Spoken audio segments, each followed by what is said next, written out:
지금까지 이제 예루살렘 멸망에서 함께 보았는데요. 예루살렘을 통해서 선포된 예레미야를 통해 선포된 예루살렘의 멸망과 또한 그 예언의 성취를 목도했던 예레미야, 또한 그 예루살렘의 처참한 상황 가운데에서 멸망의 참상을 보았던 예레미야 애가를 지금까지 보았습니다. 자, 예레미야 애가 4장 21절에 보면은 우수 땅에 사는 딸 에돔아 즐거워하며 기뻐하라. 잔이 내게도 이를지니 내가 취하여 벌거벗었으리라 말씀하십니다.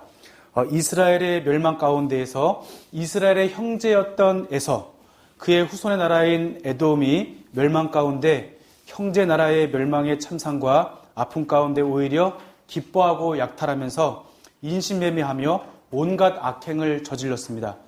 오바댜서는 하나님의 백성 이스라엘 그리고 예루살렘 멸망을 바라보면서 기뻐하는 그리고 그들의 유익을 위해서 애쓰는 에돔에 대해서 멸망을 선포하는 말씀이 오바댜입니다.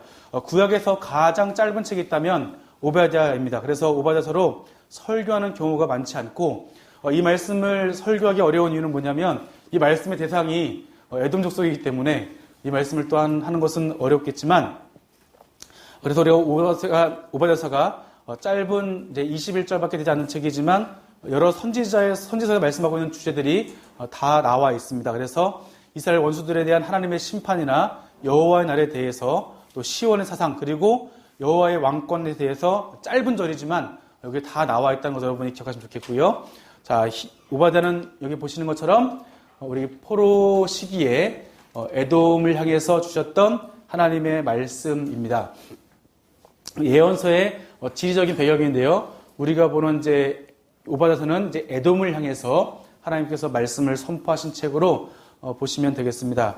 자, 구약에 나타난 에돔에 대한 심판의 예언이 이사야서나 예레미야가 에스겔, 요엘, 아모스, 말라기에서도 이렇게 나와 있습니다. 자, 그리고 이제 히브리어로 보시면 이름은 오바댜라고 하고 이 뜻은 여호와의 종, 여호와를 섬기는 자라는 그런 뜻을 가지고 있습니다. 기록자는 오바댜입니다. 성경에서는 이제 오바댜가 11명이 나오는데 열왕기상과 역대상, 역대하, 에스라, 느헤미야 되게 많은 분들이 나오는데요. 자, 매우 보편적인 이름 중에 한 이름입니다. 여러분이 알고 계시는 오바댜가 있다면 엘리야 시대 때 아합의 궁전에서 선지자들을 보호하고 또 그들에게 음식을 제공했던 오바댜를 기억하실 겁니다. 오바댜가 성경 가운데 11번에 등장하니까 어떤 사람인지 우리가 정확히 알 수 없습니다. 그래서 오바댜를 시작하는 구절도 오바댜의 묵시라라고 말하면서 오바댜에 대한 어떠한 정보도 주지 않습니다. 그러나 분명한 것은 그의 이름의 뜻을 보는 것처럼 그가 독실한 신앙인의 자손이었다는 것이죠. 그래서 그의 부모는 그가 여호와의 일꾼이 되기를 갈망했던 분이었던 것을 우리가 알 수 있겠습니다. 오바댜서의 이제 연대를 보시면 잠깐만요. 연대를 먼저 보시면 586년경에 이것을 우리가 기록했다고 보는데요.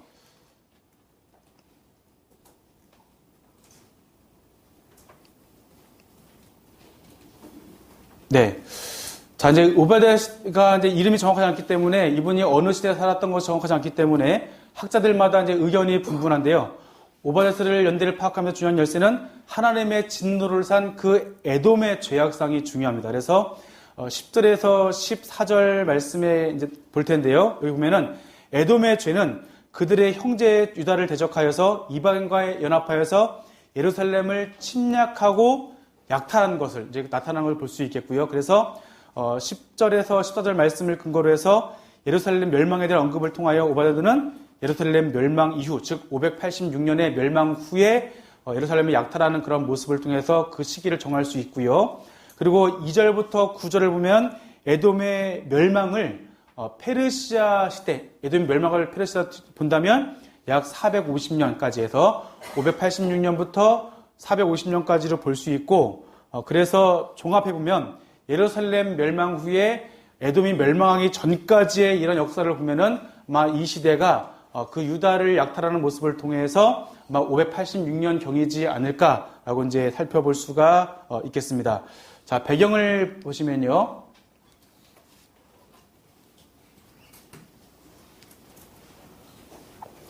자, 에돔은 이스라엘과 형제국이었지만 오랜 역사를 통하여서 적대 관계에 있었던 나라입니다. 이스라엘이나 유다와 얽힌 에돔의 내력은 아주 오래되었습니다. 에돔은 이삭의 복을 받지 못했지만 여호와께서는 에돔의 후손에게 굉장히 신실하셨습니다.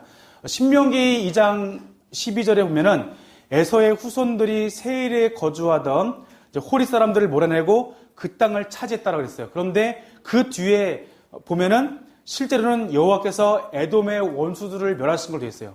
앞에는 에돔의 족속들이 그들을 몰아내는 거 되어 있지만 뒤에 보면은 하나님께서 그들을 멸하신 것. 다시 말하면 하나님의 보호하심과 인도하심을 통해서 에돔의 족속을 보호하신 것을 볼 수가 있습니다. 에돔을 향한 하나님의 배려는요, 이스라엘에게 그들의 땅을 차지하지 말라 그랬습니다. 에돔의 땅은 차지하지 말라. 왜냐하면 거기는 너희의 형제라고 말씀하시죠. 자, 출애굽 땅에서도 에돔과 다투지 말라고 말합니다.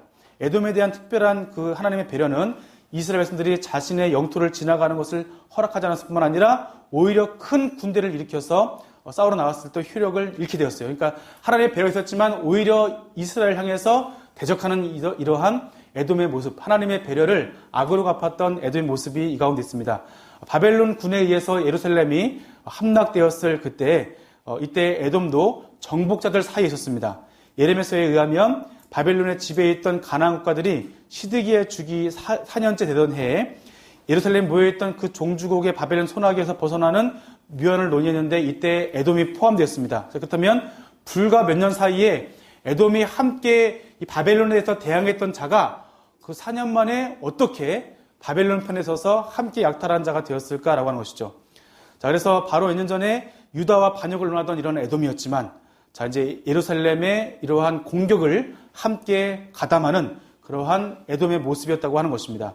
자, 에돔은 오늘의 평화를 위해서 옛날의 우정을 저버리는 그러한 신실함이 없는 그러한 신의가 없는 저버리는 그러한 나라였다고 하는 것입니다. 오바댜 선지자는 에돔에 대해서 바로 이 부분을 문제 삼고 있습니다. 예루살렘이 함락되기 직전에 시드기야는 야밤에 성을 탈출하여서 아라바 쪽으로 가다가 바벨론군에 체포되었는데, 자, 아라바가 에돔과 유대의 경계선에 있어요. 그러다 보니까 이걸 보면은 학자들이 얘기하기는 에돔이 시드기야의 탈출을 돕지 않았거나 아마 일부러 방해했을 것으로 보고 있습니다. 자, 유다 패망 후에 에돔 사람들은 남부 유다로 이주하였고 헤브론을 그들의 수도로 만들었고요. 그리고 바로 이것이 포로 후기에 이두메아라고 불리게 된 곳이죠. 페르시아 시대, 그리고 이때 나바테인들은 에돔 남쪽과 동쪽으로부터 에돔 땅을 압박해왔고 기원전 4세기경에는 이들이 페트라를 그들의 수도로 하여서 새로운 나라를 세웠습니다. 이때 많은 에돔인들이 이두메아로 이제 이전을 했습니다. 그러나 또 다른 많은 에돔인들은 에돔 땅에 남아서 나바테인들과 동화하며 살게 되었습니다. 자, 기록 목적을 보시면 형제를 적절로 도모하며 고난에 빠지게 하고 형제를 적국을 도와서 고난에 빠지게 하고 그것을 지혜라고 여기고 교만하게 여겼던 지혜라고 여기었던 이제 교만한 에돔을 향한 하나님의 심판과 멸망을 선포하는 내용입니다. 그리고 이스라엘의 회복에 대해서 말씀하고 있고 하나님께서 여호와의 힘을 만민으로 하여금 알게 할 것을 하기 위해서 이 책을 기록한 것을 우리 함께 살펴볼 수가 있겠습니다. 첫 절과 끝 절을 보시겠습니다. 오바댜의 묵시라 주 여호와께서 에돔에 대하여 이와 같이 말씀하시니라 우리가 여호와로 말미암아 소식을 들었나니 곧 사자가 나라들 가운데에 보내심을 받고 이르기를 너희는 일어날지어다 우리가 일어나서 그와 싸우자 하는 것이니라 구원받은 자들이 시온산에 올라와서 에서의 산을 심판하리니 나라가 여호와께 속하리라. 아멘. 자, 그리고 전체 보기를 보시면 에돔을 향한 여호와의 심판, 크게 에돔을 향한 여호와의 심판과 여호와의 날이라고 하는 크게 두 부분 나눌 수가 있겠고요.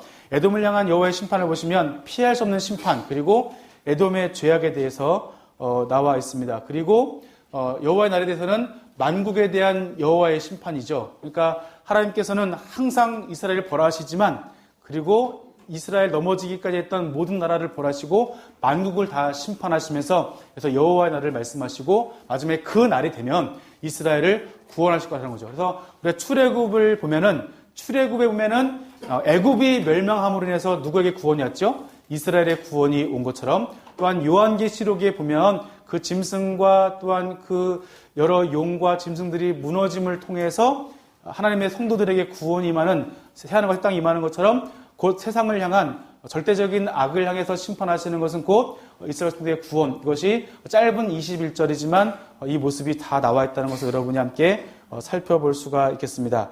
자, 오바에서는 남왕국 유다를 계속 야곱이라고 부르고 있습니다. 왜냐하면 이 에돔이라는 나라가 에서이기 때문에, 야곱의 형제이기 때문에 이 에서의 형제라는 것을 강조하기 위해서 이스라엘 부를 때 야곱이라고 부르고 있습니다. 쌍둥이 형제를 말하는 것이죠. 그래서 에돔은 절대 유다를 해할 수 없는 위치에 있다는 것을 보여주고 있습니다. 그런데 에돔이 오히려 야곱에게 잔인하게 폭력을 행하는 것으로 에돔은 하나님의 더 가혹한 심판을 받아서 영원히 망할 것이라고 선포하고 있는 것입니다.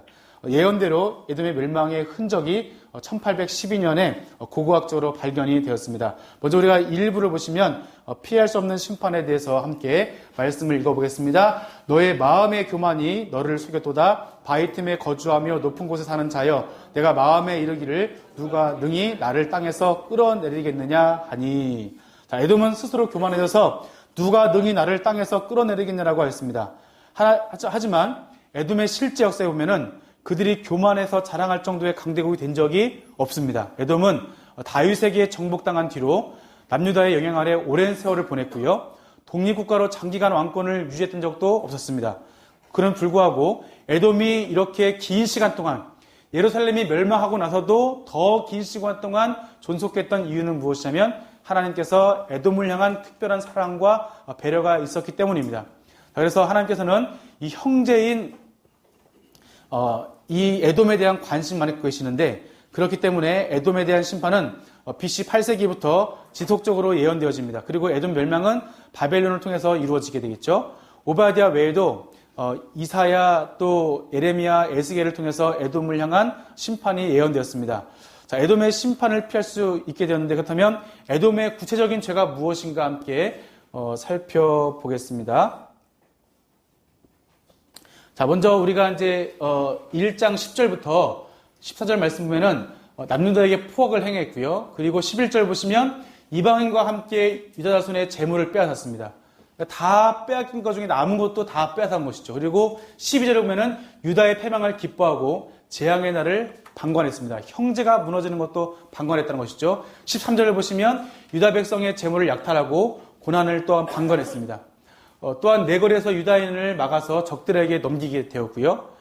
이제 인신매매로 옮기게 됐다는 것을 볼 수 있겠고, 그 다음에 에돔의 심판을 이제 선포한 성경의 말씀이 이렇게 아래에 나와 있는 것을 우리가 함께 볼 수 있는데요. 자, 이렇게 보시면 이런 에돔을 향해서 에돔만 심판을 위한 것이 아니라 이사에서도 에돔이 철저하게 망할 것인데 사람이 살지 않고 들짐승만 거저게 될 것을 말씀하시고요. 그리고 에스겔서에서도 말씀하시는 것은 하나님께서 에돔을 철저하게 심판하실 것을 말씀하십니다. 그리고 아모스에서 말씀하시고요. 그래서 에돔의 멸망이 예정되어 있고 하나님의 날이 가까운 것을 성경에서 말씀하시는 거예요. 다시 말하면 이사야를 통해서도 에스겔을 통해서도 아모스를 통해서도 이미 이스라엘의 멸망과 함께 예언되었지만 하나님께서는 에돔을 향한 특별한 사랑과 배려를 통해서 그들이 하나님의 은혜 가운데에서 이렇게 넘겨지지 않은 것인데 그들이 지금 하나님 앞에서, 이스라엘 백성 앞에서 이러한 죄를 지은 것을 말씀해 주고 있습니다. 자, 그러면 이러한 심판의 날에 어떻게 될지를 우리 함께 살펴보도록 하겠습니다. 말씀을 다 같이 함께 읽습니다.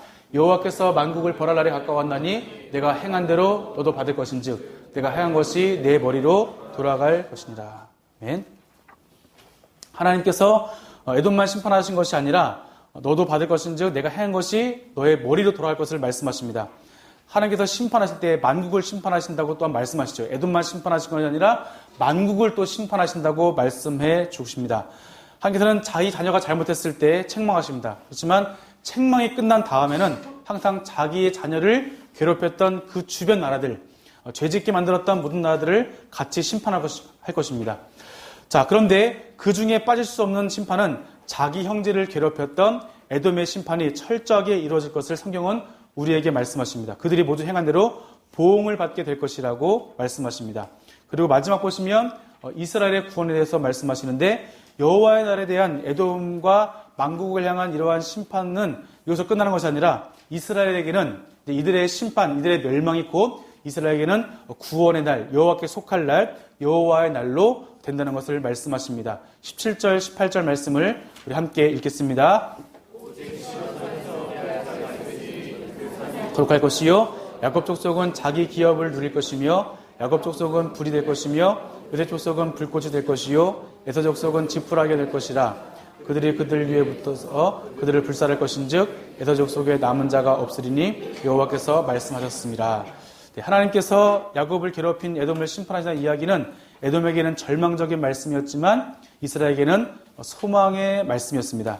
시온산에 피할 자가 있으리니 이 산이 거룩하고 거기에서 야곱의 족속이 다시금 자기의 기업을 누리겠다고 말씀하십니다. 그리고 야곱의 족속이 불이 되고 불꽃이 되어서 에서 족속을 지푸라기 되어서 다 태울 것을 여기서 말씀하십니다. 하나님께서는 이 말씀을 통해서 단지 남유다, 멸망한 남유다, 580년 멸망한 남유다만 회복될 것이 아니라 이제 야곱 족속, 12지파가 되겠죠. 야곱의 12지파가 온전히 하나님 앞에 회복될 것을, 시온산을 중심으로 회복될 것을 말씀하십니다. 그리고 모든 나라들이 여호와께 속할 것이라는 것을 말씀하십니다. 자, 오바야서를 마치도록 하겠습니다. 오바야서에서는 에서의 후손, 에돔의 멸망에 대한 하나님의 예언인데요. 비록 에서의 후손인 에돔이 이삭의 축복을 받지 못했지만 여호와께서 에서의 후손들에게 신시하셨습니다. 하나님께서는 세일에 거하던 호리 사람들을 몰아내고 그 땅을 에서의 후손들에게 주셨습니다. 그리고 이스라엘에게 그들의 땅을 차지하지 말라고 그 많은 말씀도 그들에게 주셨습니다. 그리고 그들의 약속에 불구하고 강대국 틈에 끼어서 유다가 멸망한 시기보다 더 오랫동안 살기도 하였습니다. 이것은 하나님의 특별한 신실한 은혜가 있었기 때문입니다. 이와 같이 에서의 후손, 에돔의 족속에게 주셨던 하나님의 놀라운 복이 있었는데요. 그리고 이스라엘에게 말씀하시는 것은 또 에돔을 미워하지 말라는 거예요. 왜냐하면 그가 형제 나라이기 때문에 그렇다는 것입니다. 그래서 에돔은 하나님 주신 이 천혜의 요새와 같은 좋은 땅에서 하나님이 주신 은혜로 은혜를 주셨지만 그 은혜대로 살지 않고 하나님을 섬기기보다는 오히려 교만하여서 하나님 앞에서 악을 저지르고 하나님 백성을 괴롭히는 그런 일들을 했다는 것입니다. 에돔은 형제 야곱, 유다가 멸망한 날에 도와주지 못할 망정 방관하고 또 유다의 멸망을 오히려 즐거워했고 바벨론 사람들과 함께 예루살렘으로 들어가서 물건을 약탈하고 부녀자들을 팔고 또 모든 것을 방관하고 사람들이 아프면 도와주고 형제면은 도와주고 그들을 끌어안아줘야 되는데 오히려 그 모습을 방관하고 그것을 기회 삼아서 자신의 유익을 구했던 이런 에돔 나라를 향한 하나님께서는 에돔을 향해서 원수의 손에 언제 멸망시키실 것을 말씀하십니다. 자, 이러한 복을 받았음에도 불구하고 하나님을 섬기는 백성이 되지 않았고 계명을 지키지 않았던 에돔 족속이었던 것을 볼 수 있습니다. 포악한 백성들이었습니다. 그래서 그 땅을 향한 하나님의 심판의 메시지가 바로 오바다서입니다. 그리고 이스라엘은 그들 가운데 다시 회복되어서 하나님께 예배할 것을 말씀해 주십니다. 자, 이제 이 시간 통해서 예레미야와 에레미야 애가와 오바야서를 마치게 되겠는데요. 멸망 시기에 있었던 하나님의 그 아픈 심정, 그리고 그 가운데에서 회복하시고자 하시는 하나님의 말씀, 멸망을 바라보고서 그 가운데서 하나님을 향한 소망을 바라보는 예레미야를 통해서 하나님께서 우리에게 원하신 것이 무엇인지 우리가 돌아오고 그러면 하나님의 돌이키실 것을 말씀하시고 우리와 영원히 언약 맺을 것을 하나님께서 약속을 해주십니다. 우리 또한 이런 죄악 가운데 있을 때, 멸망 가운데 있을 때, 심판 가운데 있을 때 또한 이스라엘 백성들을 괴롭혔던 또 에돔 족속을 향한 심판의 메시지를 저희들이 함께 살펴보았습니다. 이 모습 통해서 우리가 멸망 가운데 말씀 보면서 후에 이어지는 포로 후기와 또한 이제 그 말씀을 통해서 멸망해가는 그런 이스라엘 백성들, 멸망한 그 나라를 통해 주시는 하나님의 그 사랑과 다시 세우신 하나님의 그 손길을 함께 있기를 간절히 소망합니다. 기도하겠습니다. 하나님, 주의 사랑하시는 나라의 멸망을 함께 보았습니다. 예루살렘의 의인이 한 사람이 없기까지 참으신 하나님의 사랑을 보았습니다. 그러나 이스라엘은 하나님께 반역하고 사랑하지 않았으며 하나님을 의지하지 않고 우상을 섬겼습니다. 눈물로 심판하신 하나님, 그리고 아파하신 하나님, 다시 그 백성을 이끄셔서 새로운 소망을 주시는 성실하신 주님을 바라봅니다. 하나님, 우리를 향해서 우리가 돌아오기까지 참고 참으시며 기다리시는 하나님의 사랑을 깨달아서 영원하신 하나님과 우리가 영원히 동행 동거하며 살아갈 수 있도록 인도하여 주옵소서. 예수님의 이름으로 기도합니다. 아멘.